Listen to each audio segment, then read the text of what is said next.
Hey everyone, it's Tim here for an update. Before we get into the book, I do want to make mention of something we prayed about in our pastoral prayer, and I'm sure you heard about it in the news last week, and that is the Supreme Court overturning Roe v. Wade.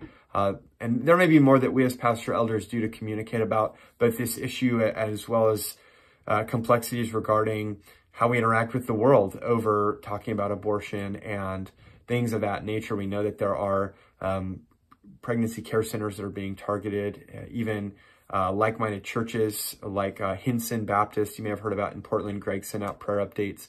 They were the target of some angry mobs. So there's a lot going on here, but one thing that we do want to make very clear is that we are rejoicing and thanking God that justice has been done. Roe v. Wade was an unjust court ruling that made abortion the law of the land in our country. And one thing we know biblically very clearly is that the unborn are human beings made in the image of God and deserving of full human dignity as image bearers, just like all of us who are out of the womb. You see in places like Psalm 139, the psalmist talking about the Lord knitting him together in his mother's womb and intimately knowing him there. So laws that don't recognize the personhood of the unborn are utterly unjust. And whenever governments make just laws or undo unjust laws and recognize the personhood of the unborn, we ought to rejoice and thank God that righteousness is being done in our land. Of course, much to pray for, both in terms of policy and in terms of Christians interacting with the world. But a brief note on that. Now I want to talk about our book, Pentecostal Outpourings, working through this book on revival in the Reformed tradition. And we are now crossing the pond. We've been in the British Isles up to this point. Now we're crossing the Atlantic, and the rest of the book deals with the Americas. So if you're like an uber patriot, especially as we get close to July 4th, and you've been wanting to hear about revival in America, now is your time. And this chapter has to do with Presbyterians. It's called Edwards' Revival Instinct and Apologetic in American Presbyterianism, Planted, Grown, and Faded by Robert Davis Smart. Now, this chapter documents the legacy of Jonathan Edwards' argument in defense of revival among later generations of American Presbyterians. Now, you've probably heard of Jonathan Edwards. He was a pastor and a very important theologian in the 1700s, one of the greatest theologians in our nation's history. And he was associated with the Great Awakening, a great revival that the Lord was doing in New England in the 1740s. And the Great Awakening faced critiques from some other ministers who were concerned that extreme bodily effects, like sometimes people being struck as though they were temporarily dead or shaking and weeping in response to maybe what they were hearing preached. Some people said this is mere enthusiasm. This is just hype, to put it in more modern parlance, rather than a true work of the Holy Spirit. And Edwards tried to exercise discernment and land on a careful position here. It is true that some of these extreme outward effects might be mere enthusiasm. I mean, there can be counterfeits that Satan can do that is not a sign of true spiritual change that God is working. But that doesn't invalidate the whole revival. And he wrote a lot regarding how to discern what are the true effects that God is working in people, conversion and renewal, versus what is maybe what we could just call mere froth or enthusiasm. One author says it like this: Edwards' revival instinct was simply to prayerfully seek and expect from God outpourings of the Spirit as the central means of spreading Christianity until the consummation. Edwards championed praying for the outpouring of the Spirit in revival. And a few weeks ago, when we heard about the British Baptists, we heard about how Edwards' writing on this actually influenced Baptists like John Sutcliffe and others and led to revival beginning in the 1780s back in Britain. But it's interesting, relative to some of the chapters we've seen before, that Edwards was in lockstep with many others in affirming that revival is the work of God, the outpouring of God's Spirit that God sovereignly does, bringing extraordinary fruit from ordinary means, the word, prayer, and sacraments, or the ordinances. But I think it is somewhat innovative of him, if you caught that, to call revival the central means of the Spirit's work for the gospel's progress. That is fairly new, I think, in the history of revival in the Reformed tradition. But fast forwarding a few decades on from Edwards, looking at the U.S. immediately after independence, the U.S. was in very low place spiritually at that point. The American Presbyterian denomination was formed, the Presbyterian Church of the United States of America, formed in 1789. And soon after that, the Lord sent a series of revivals and caused rapid growth among the Presbyterians. In particular, around the turn of the 19th century, there was a series of revivals that broke out in especially college campuses around the country from north to south. And many people were saved. Many ended up going into the ministry, going on missions. And this actually occurred across different denominations. Around this time, church leaders who were trying to make sense of this revival and interpret it tended to interpret these revivals using Edwards's apologetic as their grid, as their way of thinking. And they tended to say, look, even though, yes, excesses can always be found, you can always find enthusiasm and spurious things happening, this does seem to be a true work of God's Spirit. He's bringing unusual fruitfulness to the preaching of the word. And especially, remember, Edwards had said we should pray for the outpouring of the Spirit. They said especially there seems to be a response to what they call concerts of prayer, or people gathering to pray for the outpouring of the Spirit in revival. A little while later, or starting a little bit after those revivals on college campuses, there started to be a somewhat new thing on the frontier across the Appalachian Mountains, especially in Kentucky. There was a series of revivals among the Presbyterians there, and the most famous was called the Cane Creek Revival of 1800. And again, some of the leaders looked to Edwards' writing on revival to defend and explain this revival. One was a Presbyterian named James McCready. But there were two subtle but very important shifts that occurred in the way Edwards was appropriated in these revivals. The first was that McCready pointed to physical effects such as the violent shaking that people were sometimes experiencing as positive evidence of true revival. Now, Edwards had not done that. Edwards had only been defending against charges that physical effects proved it wasn't true revival. So you see how kind of the evidentiary value of those external effects shifted from, it doesn't mean it's not really God working, to, hey, this means it is God working. Big change. Secondly, the theological bounds were a lot looser this time. No longer was it just solid Orthodox Reformed doctrine held in common among both the advocates and the dissuaders, opponents of revival. Now there were more exotic theologies entering this space and being introduced. Included, there was a guy named Barton Stone that introduced the teaching that immersion water baptism was having your sins washed away. It was actually how you're saved. And really started a cult based on that. So now the experience of outward effects of revival became the glue that even theologically there was much more fracturing. So it was no longer theology and beliefs about God and Christ and the gospel holding people together. It was now the effect of revival that was kind of the glue. Many of the Presbyterian leaders at this time who were favorable to revival and favorable to Edwards' thinking on revival took a while to realize that what was happening out in the frontier was actually pretty different and more spurious from a biblical standpoint.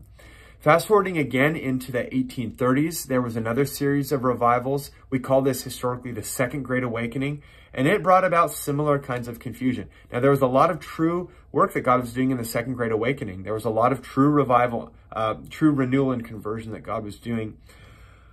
But the same things that we saw with Cane Creek and James McCready and these revivals on the frontier, measuring revival by outward effects, this became more prominent. And in past weeks, I've already mentioned a Presbyterian named Charles Grandison Finney. He became a major figure in these revivals in the Second Great Awakening, starting especially in upstate New York. And as an Arminian, he saw conversion as something that we could do things to bring about, not just a sovereign work of God by the grace of God. And so Finney pioneered the intentional use of methods to engineer revival. No longer were outward signs, like in Edwards, not a sign that God was working. And no longer was it even like McCready, positive signs, the outward effects were positive signs that God is working. But now the positive signs became the goal of the preacher. That was like, okay, how do we bring about people freaking out and shaking and all these extreme effects, bodily effects? Like this is really the goal of our preaching. And so this constituted a fateful shift from revival as what God does to revivalism, which is what we do. And I should point out, it wasn't just like violent shaking and everything that Finney and others were going for, but basically the idea of the outward effects of people being moved emotionally by the preaching. Like that's what we're trying to aim for. As Presbyterians debated what to do about this, about Finney and others of his ilk, three positions emerged. The first camp was called the New School Presbyterians, and that was the people who were totally in support of what Finney was doing and these new methods. Their counterparts, the Old School Presbyterians, took on two varieties. First of all, the Southern Old School Presbyterians thought that Finney's revivalism was dangerous and erroneous, but they also thought Edwards' defense of revival was erroneous. They didn't want really to do with any defense of revival. The Northern Old Schoolers, and we're thinking especially of faculty at Princeton Seminary, guys like especially Charles Hodge and Archibald Alexander, sought to dissociate Edwards from what was currently going on and actually to use Edwards' writings to critique these new methods. So fast forwarding into the 1850s, a new revival occurred in 1857-58 that changed the paradigm once again. It started with prayer meetings in New York City, started with lay people praying, and it swept across large cities all over the nation. It became a really urban movement. And in this revival, no longer were people even asking questions like, how can we discern whether the Spirit of God is genuinely working to convert and renew people? These were the questions that drove people on both sides, say, of the Great Awakening, Edwards and his opponents. They were all asking those questions. What is a sign that the Spirit is truly working? But at this point, so Edwards' apologetic for revival and those questions that he was answering, this all just sounded like a dinosaur from a bygone era at this point. They weren't even asking what's a sign of the Spirit working genuinely in changing people. As a result, what they were doing is looking at things like consensus and numbers and popular opinion, and even media coverage to validate the revival. The phenomenon of the celebrity convert became a thing. If you were holding a revival and you wanted more publicity, if you could produce a celebrity, a famous person who had become a Christian under this ministry, under this revival, it was a great boon to your publicity. So the revival became an urban event following in Finney's footsteps, where again, revival is something that's methods-based. It's something that you can plan. It's something that you can put on rather than God spontaneously and surprisingly blessing faithful ordinary ministry. This is how revival proceeded through the rest of the 19th century and into the early 20th century. Major figures in this kind of phase of revival would be D.L. Moody and Billy Sunday, carrying out these urban revivals using methods ultimately derived from Finney. One author is quoted as saying, "Perhaps the root cause of the decay of evangelicalism in America," which, can you note the wide-ranging effects there, the wide-ranging impact. The decay of evangelicalism in America was the replacement of the old comprehensive system of revival with the post-Finnian machinery of revivalism. The post-Finnian machinery, even that language of machines that we can construct and operate, and the sovereign, mysterious work of God to make the gospel fruitful is gone from the equation. So he says, holding a revival became synonymous with using new methods to do mass evangelism, end quote. The chapter ends looking at the latter part of the 20th century, and thankfully there was a rediscovery of Edwards and kind of a retrieval of Edwards and the older ways of thinking about revival. Folks like R.C. Sproul, Francis Schaeffer, and Tim Keller, who were Presbyterian, all of them, helped retrieve an Edwardsian sense among Presbyterians, conservative Presbyterians, of a longing and praying for God to pour out His Spirit in revival. Of course, revival understood in that older sense of God blessing ordinary means with extraordinary fruit. However, the tension still exists, like we heard about the old schoolers in the 1830s, between those who kind of were dismissive of revival altogether versus those that wanted kind of a more careful and sanctified vision of revival in the spirit of Edwards. That tension still exists among conservative American Presbyterians to this day. So anyway, I hope that was a helpful review for you. I thought it was a fascinating chapter. Chapters like this are really helpful for just understanding where we are as evangelicals in early 21st century America. What's our history? How do we get to where we are? And this story about revival and revivalism is certainly a major part of that. Moving on to announcements for us as a church. Now, we've been saying that Equipping Hour ends in June. So now in July, thus begins our 2-month break from Equipping Hour. So we don't have Equipping Hour at 9 o'clock. We begin with our corporate worship at 10:30. And we are going to observe the Lord's Supper. It's the first Sunday of the month, which also means we're having as we always do on the first Sunday, our sack lunch after service. So go ahead and plan and bring lunch so you can have ongoing fellowship with the body after our service. Then we come back at 5 o'clock for evening service and some time of prayer together. There are a number of other announcements in the bulletin and the newsletter, so please take a look at those. And please do keep praying for Greg as he's on his study sabbatical, working on that D-Min project, doing the research and writing for that.